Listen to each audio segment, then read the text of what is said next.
Dr. Seuss, as you know, once told a child's fable about the Grinch, who was quite unable to steal the cheer the holidays brought, and about the lesson that he was taught. But if you'll lend me an ear or two, I'll tell you a similar story that's new. It's about a man who commits a crime but discovers the truth that's older than time. It's a prime example of intellectual snobbery in what came to be known as the Great Church Robbery. The church was known for its love and affection, and they invited folks in from every direction. But to one neighbor named Mr. DeWitt, their invitations didn't matter one bit.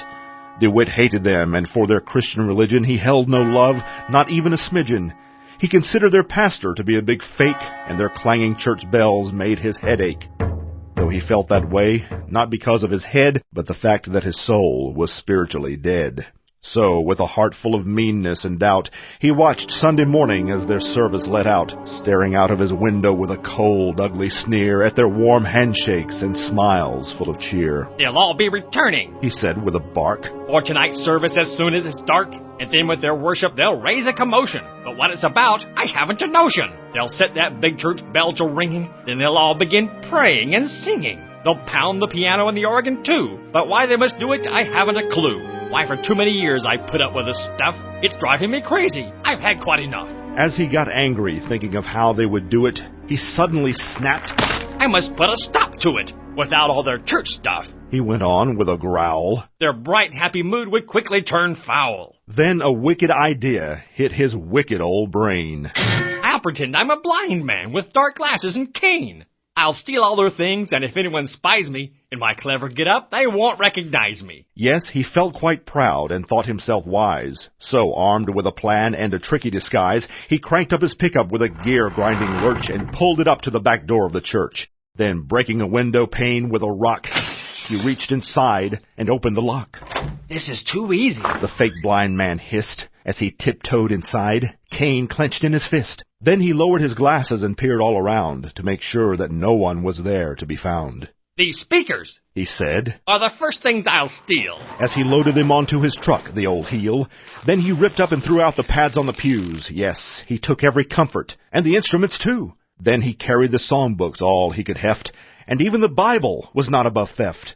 When he had taken all he could rob, he was turning to go when he heard a small sob. Grabbing his cane, he spun round with a whirl, and there stood by the altar a tiny young girl.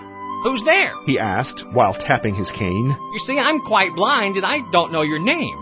"My daddy's the pastor, and I'm Mary Sue." Then with trembling voice she asked, "Who are you?" "Just a friend," he said, "no need to fear," as he motioned the little girl to draw near. DeWitt faked a smile and kneeled down beside her, and when she smiled back, the room, somehow, seemed brighter. "You see," he lied, "God sent me indeed, for even a blind man can see you're in need.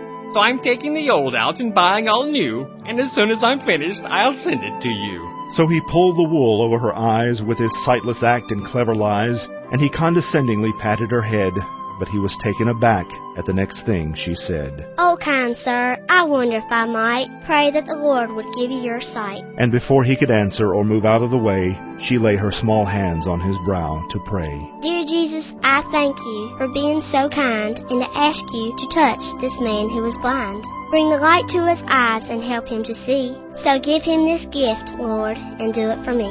And when she had finished, his throat was all dry, and behind his dark glasses a tear dimmed his eye, and conviction had fallen on him like a great weight, but he croaked, "Thank you, dearie, but now I'll be late. So go on back home now and don't say a word or tell anybody what you have heard." And as he watched the pastor's child depart, he felt a strange tug deep down in his heart.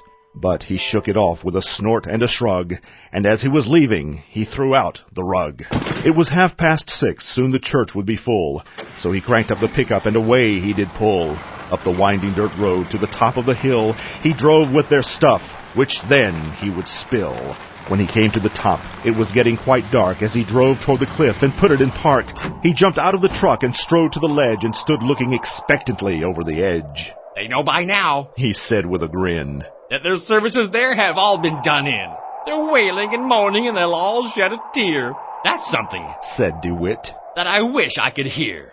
But he could hear a sound, quiet and low, rising up from the church in the valley below. But this sound wasn't tearful. Why, it sounded quite cheerful.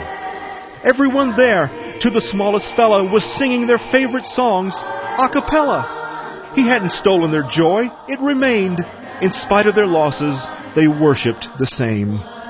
Maybe their joy doesn't come from what's done. Perhaps, He smiled. it comes from someone. But suddenly his heart was clutched with cold fear as he noticed the pickup had slipped out of gear. It rolled toward the cliff edge, that rusty old clunker, as he leaped in its path and shoved hard on the bumper. But it didn't slow down, though his feet plowed the sod, and for the first time in his life, DeWitt prayed out to God. Lord, I know I was wrong. All these church things to take. So save them. And me also.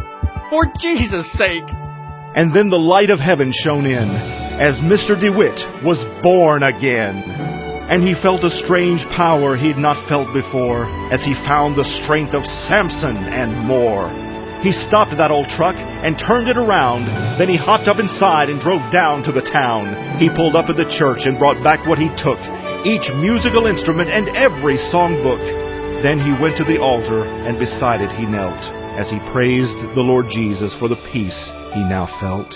And he hugged Mary Sue as she climbed on his knee, for her prayer had been answered, and now he could see.